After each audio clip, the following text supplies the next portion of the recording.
Halo hola pemirsa semua.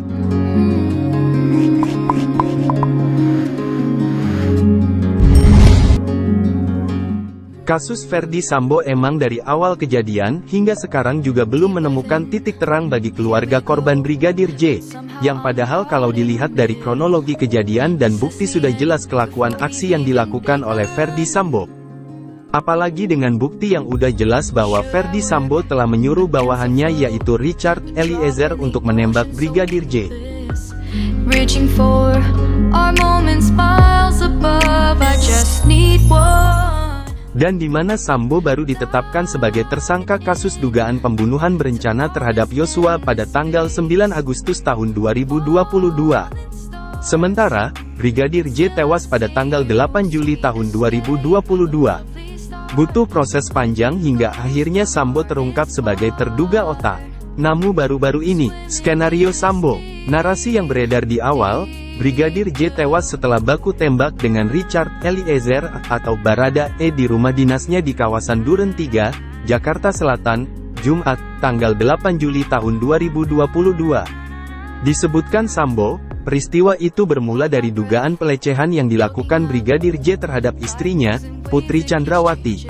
Atas pelecehan itu, Putri disebut berteriak minta tolong. Barada E yang berada di rumah tersebut pun hendak menghampiri, namun malah disambut tembakan oleh Brigadir J. Alhasil, terjadi insiden baku tembak yang akhirnya menewaskan Yosua.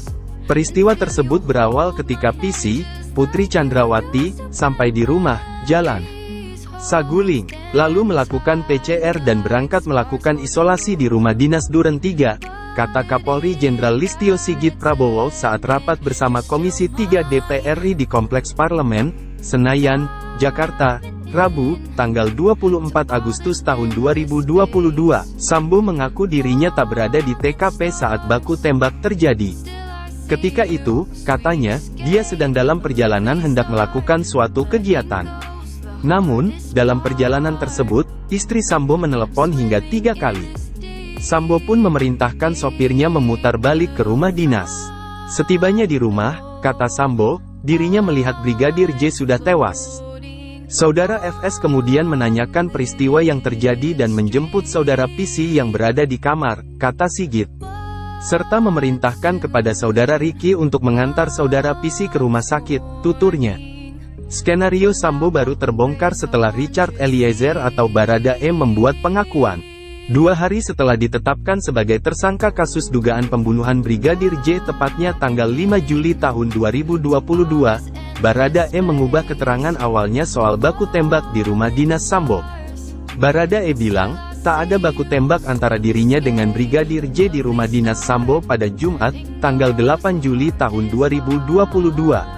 Saat itu saudara Richard menyampaikan bahwa melihat almarhum Yosua terkapar bersimbah darah. Saudara FS, Ferdy Sambo, berdiri di depan dan memegang senjata lalu diserahkan kepada saudara Richard, kata Sigit. Atas pengakuan itu, Sigit langsung menemui Barada E. Dia bertanya mengapa Eliezer mengubah keterangan awalnya. Di hadapan Sigit, Barada E mengaku, dirinya sempat dijanjikan Sambo bahwa pengusutan kasus kematian Brigadir J bakal dihentikan. Atas janji itu, Barada E akhirnya menuruti skenario atasannya. Namun, rupanya, Eliezer tetap menjadi tersangka dalam kasus ini. Dia akhirnya memutuskan untuk mengungkap peristiwa yang sebenarnya. Ini juga yang kemudian mengubah semua informasi awal dan keterangan yang diberikan pada saat itu, ujar Sigit. Richard minta disiapkan pengacara baru serta tidak mau dipertemukan dengan saudara FS, tuturnya. Saat itu, kata Sigit, Barada E mengungkapkan peristiwa sebenarnya melalui tulisan tangan. Dia menjelaskan detail soal hari-hari menjelang penembakan, hingga detik-detik eksekusi Brigadir J di rumah dinas Sambo. Berangkat dari keterangan Eliezer, Sigit meminta salah satu anggota tim khusus, Tim Sus Polri, Kepala Divisi Teknologi Informasi dan Komunikasi, Kadiftik, Irjen Slamet Uliandi, menjemput Sambo. Mulanya, Jenderal Bintang 2 itu tak mengakui perbuatannya yang diungkap Barada E. Di saat awal FS masih belum mengakui masih bertahan dengan keterangan awal, ungkap Sigit. Namun, polisi tetap menjemput Sambo dan membawanya ke Makobrimob Polri di Kelapa II, Depok, Jawa Barat, Sabtu, tanggal 6 Agustus tahun 2022. Mengacu pada pengakuan Baradae pula, polisi menetapkan 2 tersangka lainnya dalam kasus ini, yakni Ricky Rizal atau Bribka RR dan Kuat Ma'ruf atau KM. Ketiga tersangka pun mengakui perbuatan mereka dan mengungkapkan peristiwa yang sebenarnya. Dari situ, didapati fakta bahwa tak ada baku tembak antara Baradae dengan Brigadir J di rumah dinas Sambo. Peristiwa sebenarnya, Sambo memerintahkan Eliezer menembak Yosua. Dia lantas menembakkan pistol milik Yosua ke dinding-dinding rumah supaya seolah terjadi insiden baku tembak.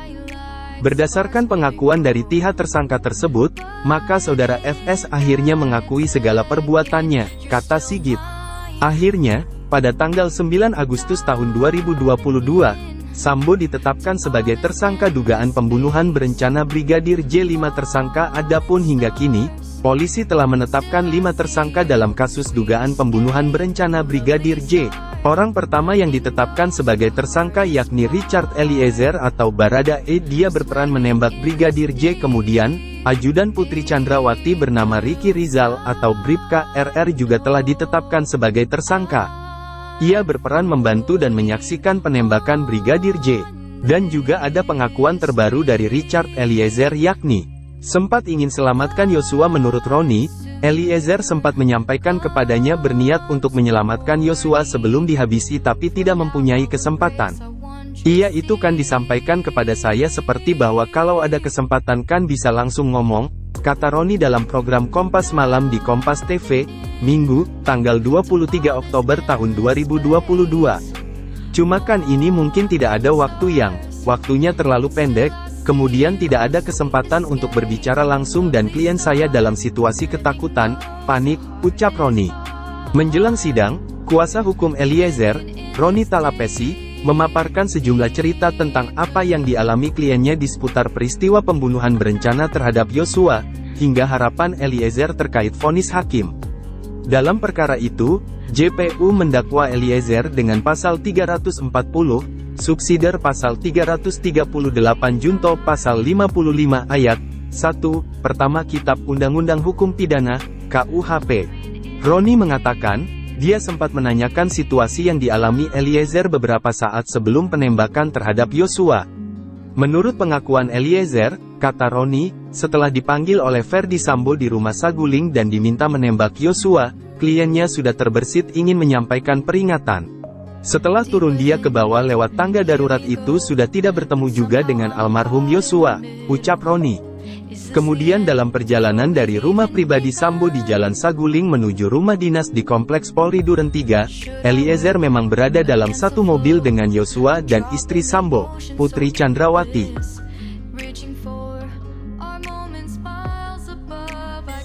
Dan yang pada akhirnya istri Sambo yakni Putri Chandrawati ditetapkan sebagai tersangka. Dia terlibat dalam pertemuan perencanaan pembunuhan terhadap Yosua di rumah Sambo. Kelimanya disangkakan perbuatan pembunuhan berencana dan dijerat pasal 340 subsidiar, pasal 338 junto pasal 55 dan pasal 56 Kitab Undang-Undang Hukum Pidana, KUHP. Ancaman pidananya maksimal hukuman mati, penjara seumur hidup, atau penjara selama-lamanya 20 tahun.